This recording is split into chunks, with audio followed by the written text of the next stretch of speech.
evening. Welcome to WSBI, your resource for success podcast program, where you get to meet inspiring women-owned businesses from across the country. And now, for your host, Kimberly McLemore.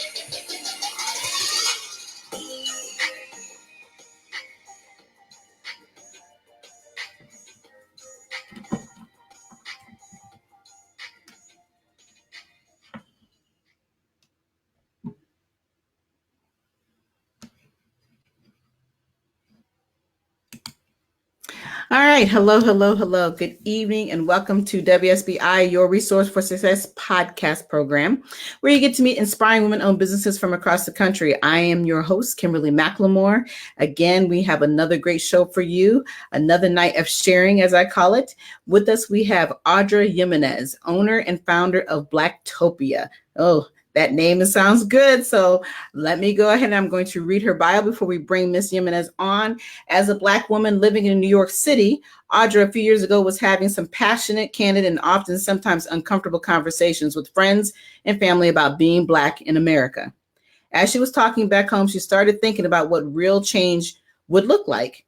What would be the result of a major social turnaround, along with the steadfast change in all systems about what it means to be Black in America and the rest of the world. The BLACKTOPIA popped into her head. The first thing she did was Google it to see what the results would be. And she could not believe how misunderstood that term and that word was. A word that in reality defines that the essence of everything Black is perfect. Audra had an aha moment and started thinking about all the things she could write, create, and design. Her t-shirt line is the first step in bringing to life the positive messages of change that she would like to see in the world. So now everyone can think and believe and appreciate what BLACKTOPIA is really about. So without further ado, let me bring on my wonderful guest, Miss Audra Denise Jimenez. Good evening. Good evening, Kimberly. How are you, Audra? Welcome. I'm great. Thank you so much for having me. I appreciate it. It is my pleasure. I am excited about you being on this show tonight. And I know we're going to have a million questions about what BLACKTOPIA means. We will dive into that in a minute. Do not talk about that just yet. Because I know everybody's like, what is BLACKTOPIA? So before we really get into that, please just tell the listeners a little bit more about who you are, where you're from, and what have you been up to lately. Okay, great. So my name is Audra Jimenez. I'm actually a social worker, a licensed social worker. I've been working in New York for about 15 years, working with children and students in schools. And I'm also an advisor on a college for graduate students who want to be social workers. And just working with children and high school children and middle school children and me remembering how it was to be a child, I thought of messages and expressions that I would have wanted to see when I was young. And I think one day I went to a conference and I was talking to people about, segregation, racism, how it is for children in the schools. And I just really wanted to bring some positive messages and imaging to youth and just for young adults and just for all of us, because I really am passionate about that.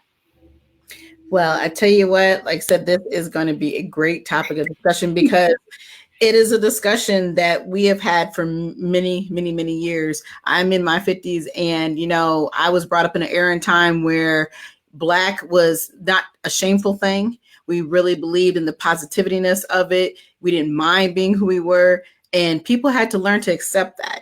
I think today we're still running around in this backwards scenario. It's like we're going 20, 30, 40, 50 years backwards instead of being forward, and about saying it's okay of being who we are. It's okay being Black. It's okay and looking at Black as being a positive image versus it being a negative image. So as you've been going through this process, and I know I talked a little bit about it in your bio about that aha moment, but the reality is with you dealing with children, like you said, you want to provide them something positive, but explain to me what other true inspirations and motivation gave you.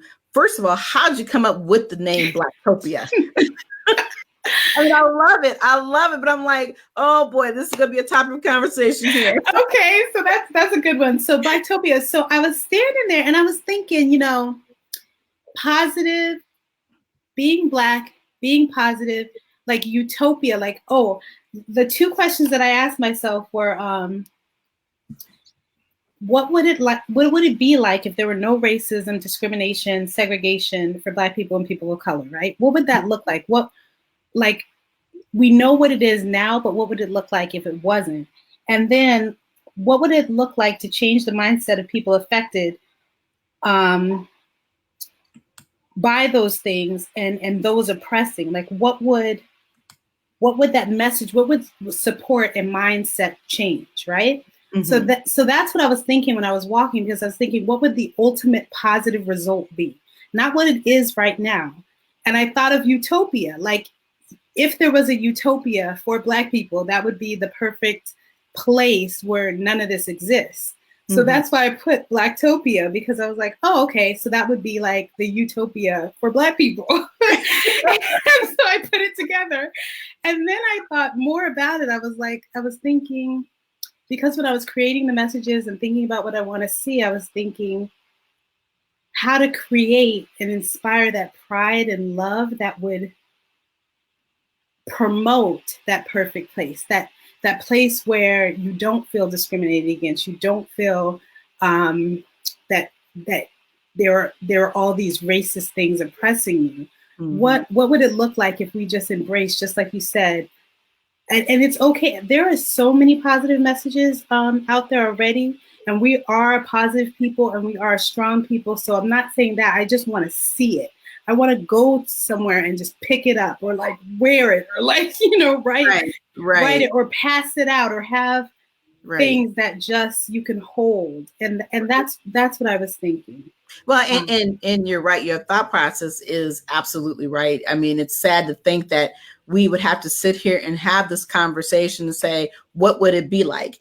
Because in my world that I live in every day, I look at myself as being positive. I look at myself as being beautiful. I look at myself as being a greatness and a part of something. Doesn't matter what country I'm living in or why or our purpose, but I feel I have a purpose.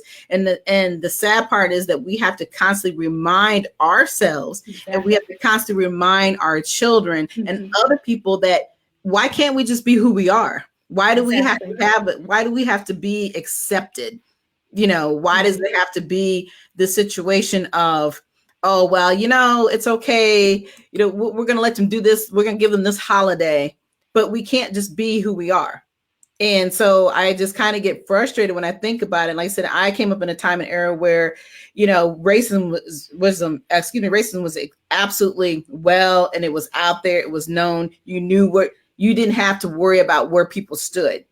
And today it's just a different type of racism, even though we still have the issue of, unfortunately, just because of the color of our skin, people still hold on to that. But there's a lot of other type of racism that is going on that is more effective in a lot of different ways within our communities, within our jobs, the whole 9 yards. Mm-hmm. So I just find it very interesting that we constantly have to fight for this. And so your messages, talk to me about what some of those messages say. And as you're creating them, what other things are you bringing up? I know that you have a t-shirt line, but talk about some of the other items that you have as well. Okay, so that was a two-part question. The first part of it was how do I create the messages and kind of get the ideas for that? And so a lot of it stems from how I was feeling when I was younger. I actually lived a lot of places. I was born in Arizona. I lived in California. I moved to Connecticut. I moved to New York. And people are different in different places of the world. And there are different types of experiences that you have when you have relationships with different people. And I was thinking about that and the beauty of Blackness, the pride that we already have. And every time I create a message, one of the ones, I'm wearing a shirt and it says, I am Black Beauty. I don't know if you can see it. You have to stand up just a little bit more. Oh, there it is. There it is. I love it. I am Black Beauty. So I was thinking, like, we all are Black beauty. It doesn't matter what you look like, but we should see more expressions of us out there in the world. And I know it's getting better. I've seen commercials and TV, but I feel like one of the things that I saw, and one of the things that I had a blog about, was I was on the subway and I was looking around at all the people. And if you're looking at white or Caucasian people, it's like you've seen an expression of them on any TV show, any movie, any place, any magazine, anything. It's like a regular, I don't know how to explain it. Like everybody is normal in a way, like they look like somebody average.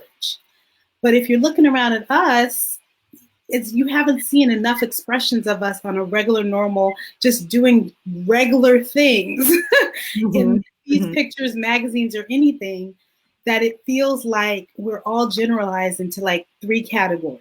Absolutely. And one day I was just sitting, and this is where I usually do. I just sit and think and read and write, whatever comes up to my head. But I thought about that and I was like, that's part of how I get an idea. We are Black beauty. Like, it's not just that type of beauty that we need to see. We can see our own beauty and we can make it. And sometimes even in media, the things that we write and the things that we create sometimes are recycled that somebody gave us. Not that we made ourselves.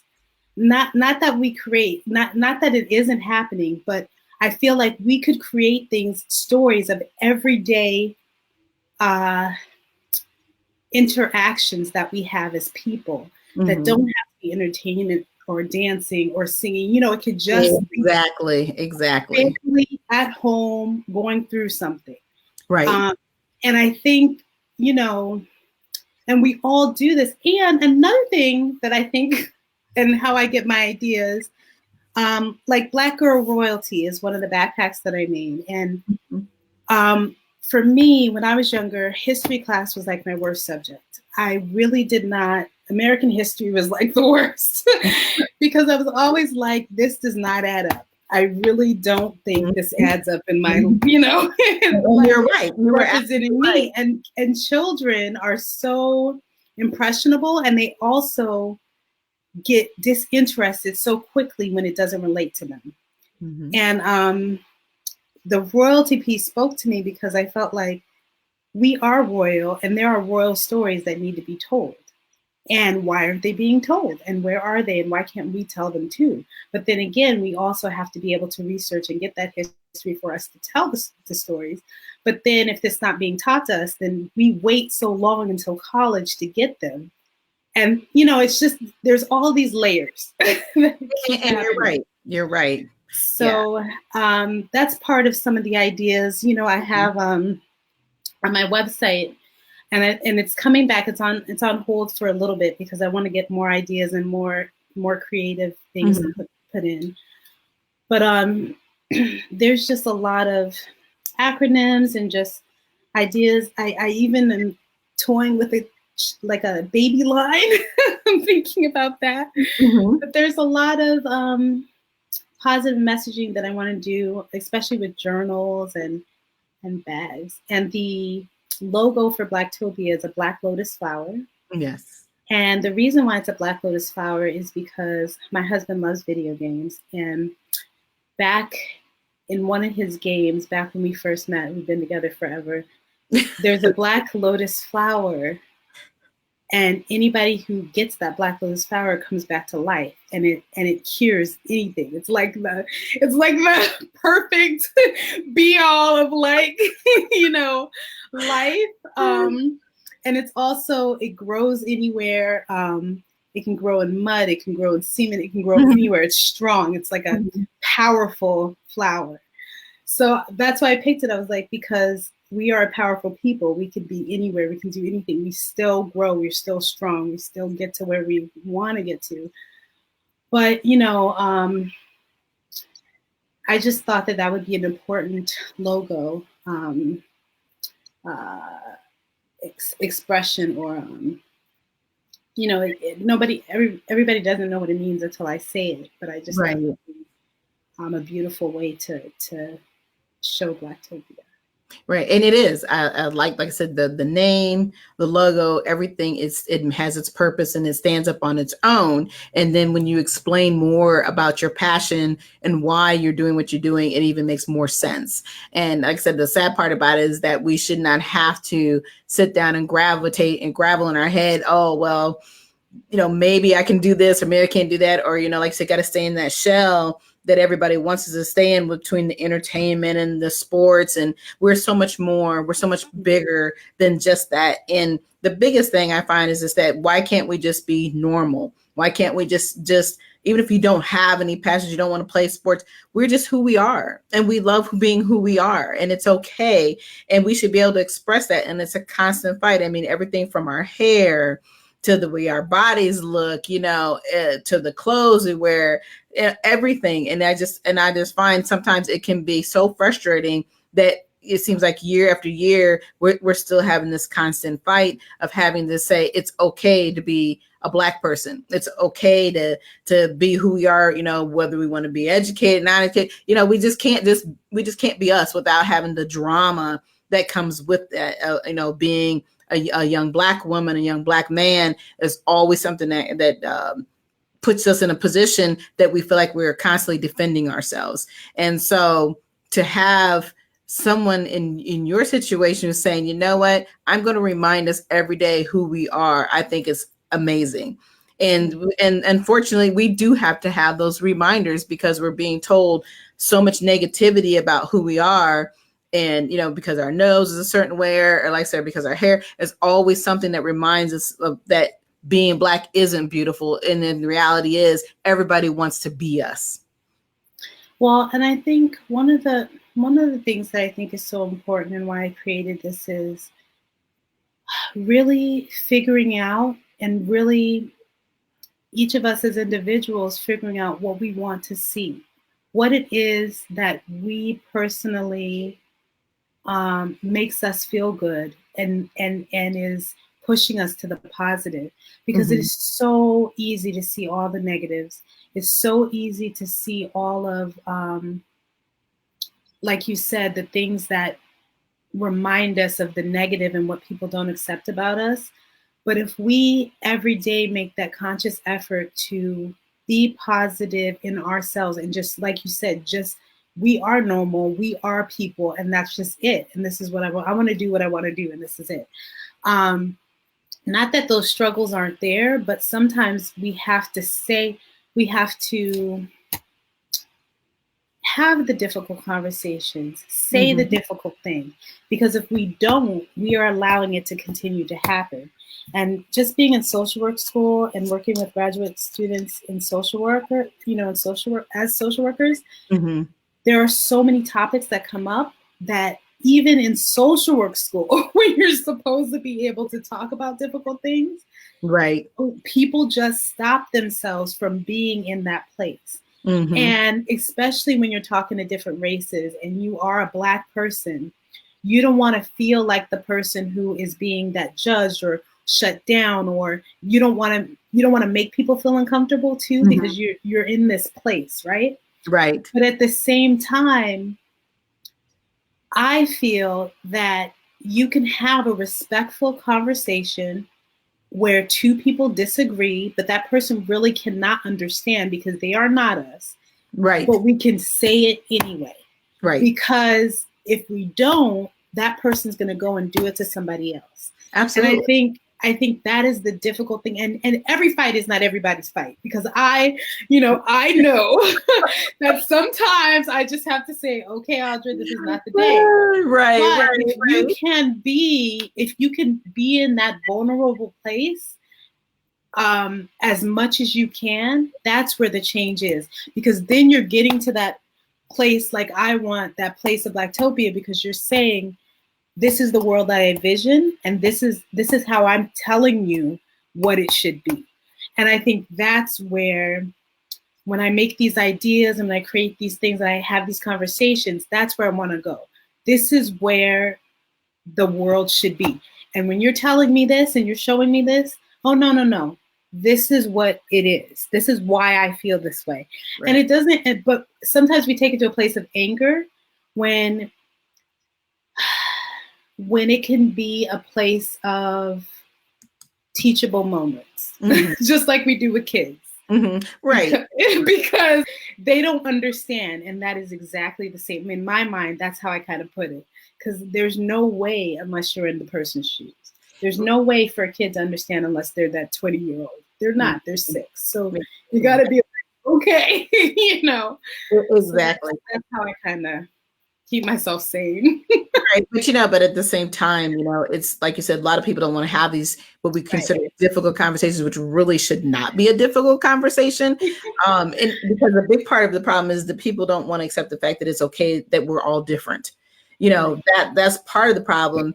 And then, you know, to conversate about, you know, people get angry because when people don't understand, you're thinking, you know, first of all, whatever gave you this thought process to think this way? Well, it's a learned process, because when we come into this world, we don't know what we look like. We don't know who we're born next to. We don't know who we're laying next to when we're dead.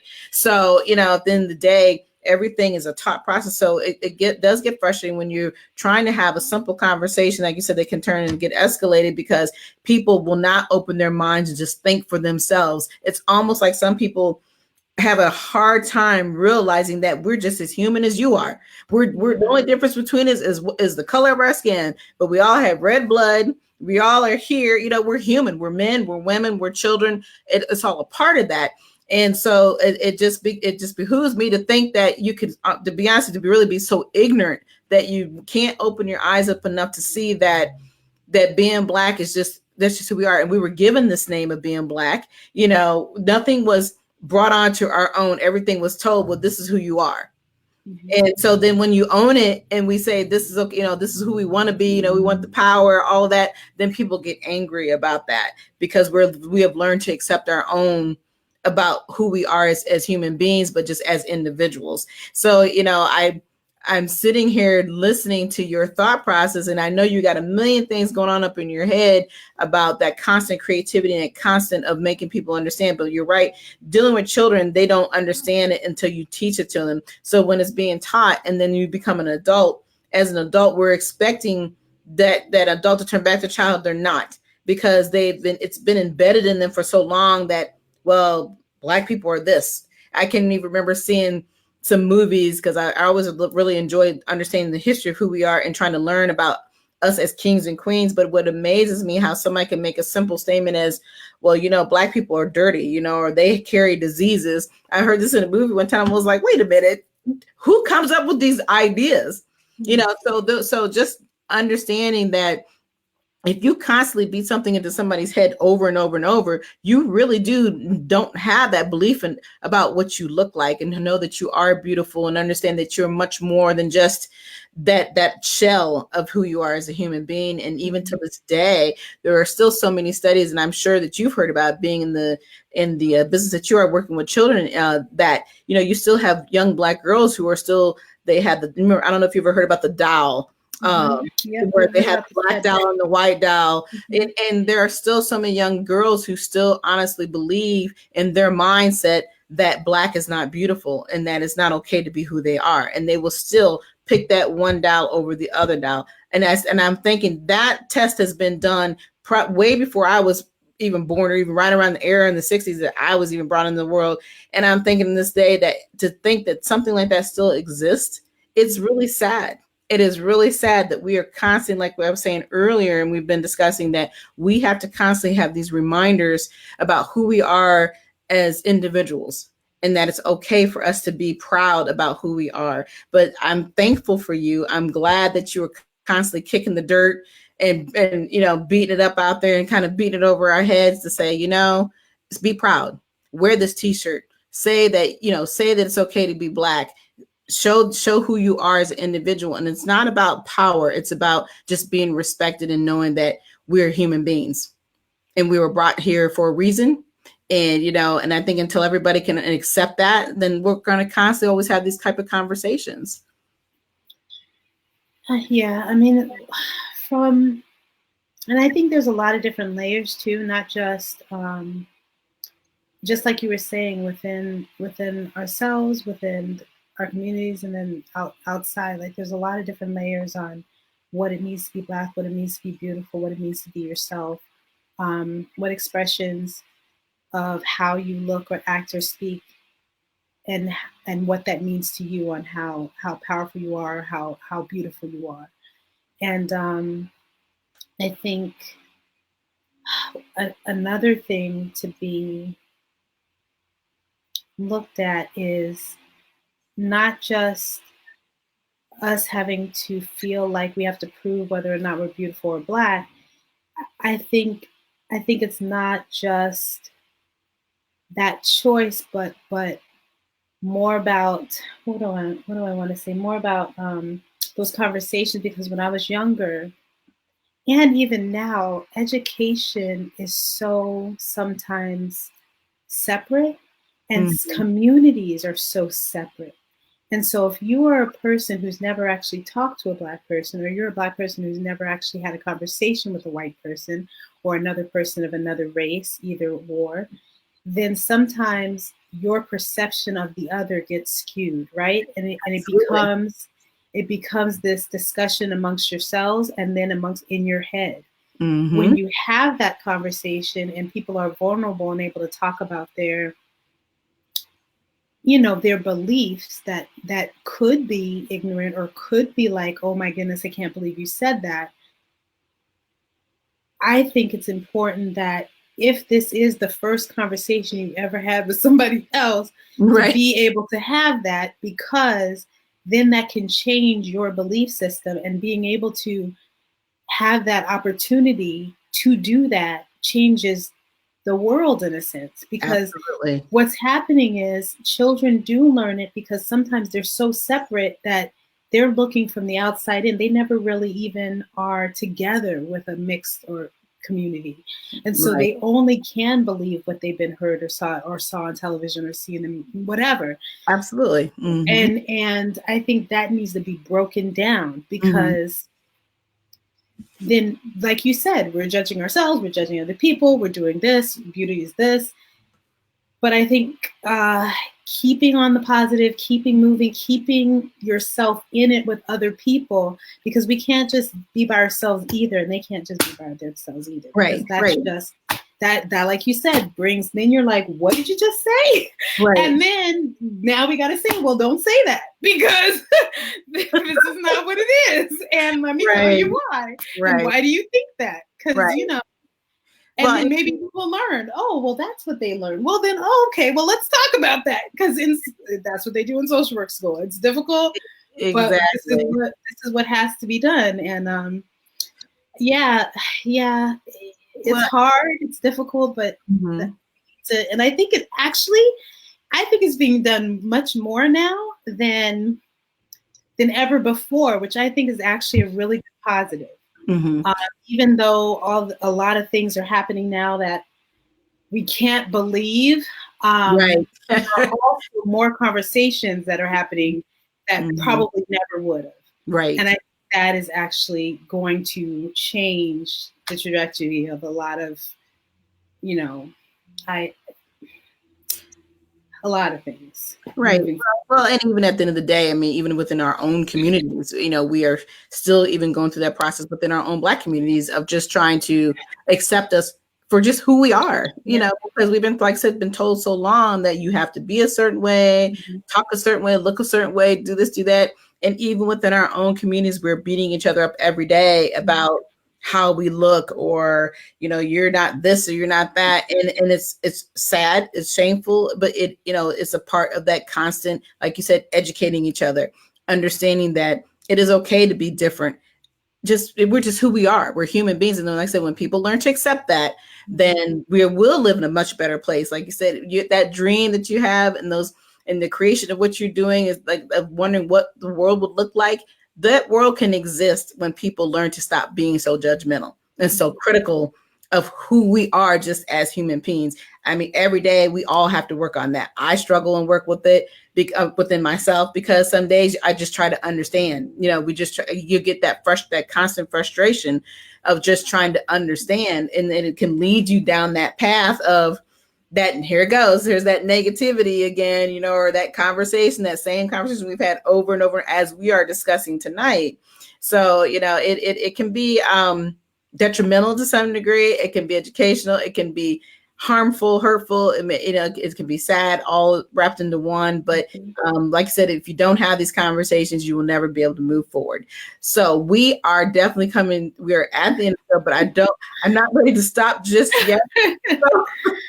So what I want to do though, before we definitely get off the show, I would like to ask you just a couple more questions.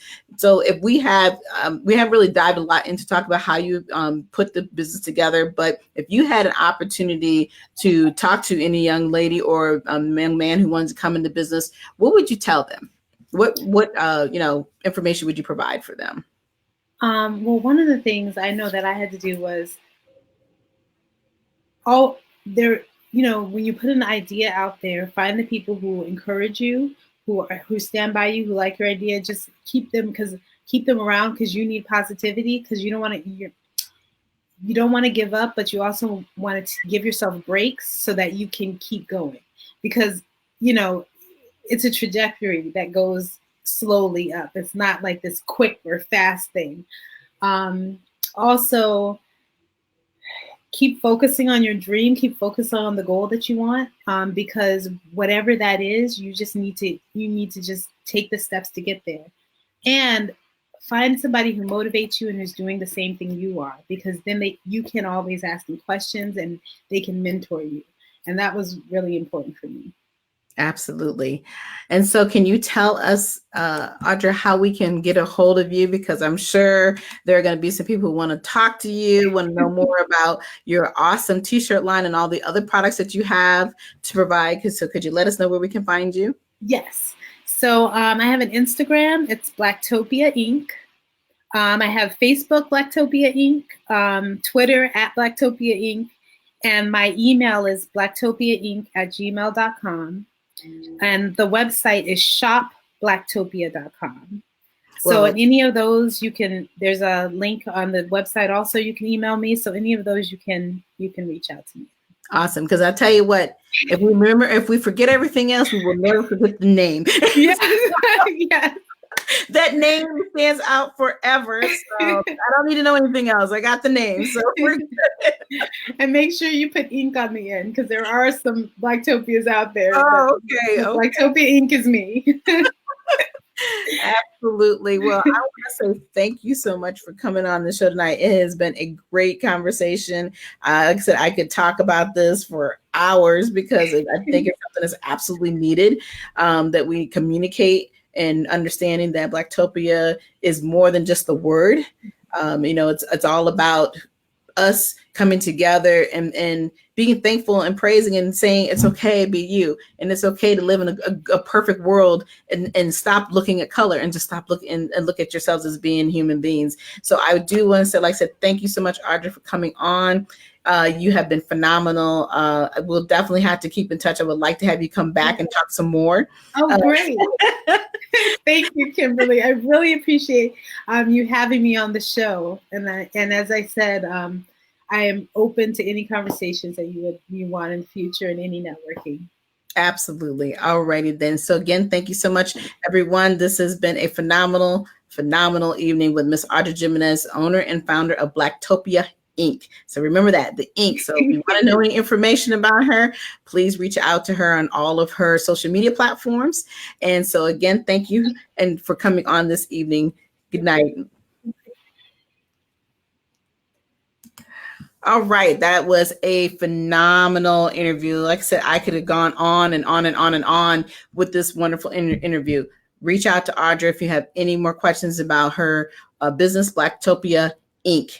So I know Blacktopia is what stands out for everybody, but like we said earlier, if you don't put the ink in there, you are going to miss the opportunity to be able to talk to her. I just want to take a couple more minutes and just talk about some of my upcoming events. And I also want to take a couple minutes to say, if you would like to be a guest in 2019 to be on WSBI, Your Resource Podcast show, all you have to do is send me a short bio.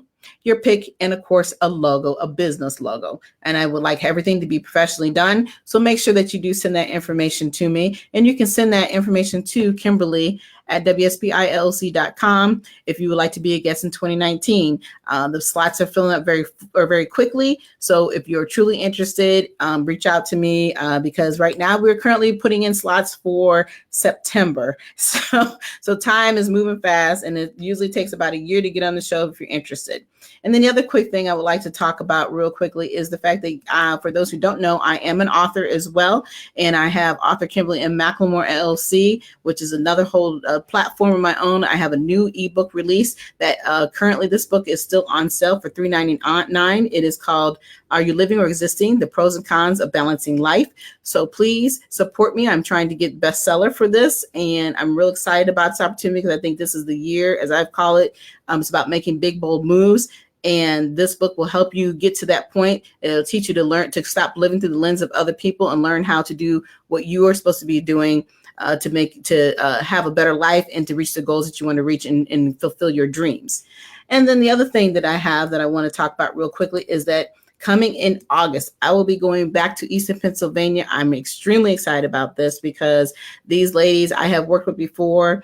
Being that I am an author, I also am a certified self-publishing coach and book coach. So I will teach people how to write their stories, rewrite their stories, teach them how the process works of publishing their own book. We are also going to be having an amazing networking brunch as well. So this is going to be on August the 18th in Eastern Pennsylvania at Joyful Self Wellness Center. I have three wonderful ladies. I'll be working with Christy Joy Met, Miss Wanda Kane, and Michelle Dofinger, who is going to be our special VIP guest, who will be coming up talking to us about marketing and a lot of different strategies. So I hope that you are all going to be interested. If you would like to come to Eastern Pennsylvania or you're in that area, all you have to do, like I said, is go to my Facebook link. You can go to author Kimberly and McLemore, and you will find this information there so that you can get on or either go directly to Eventbrite.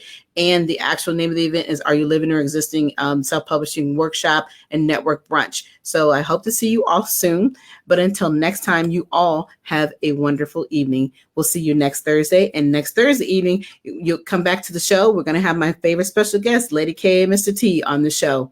Have a good one. Good night.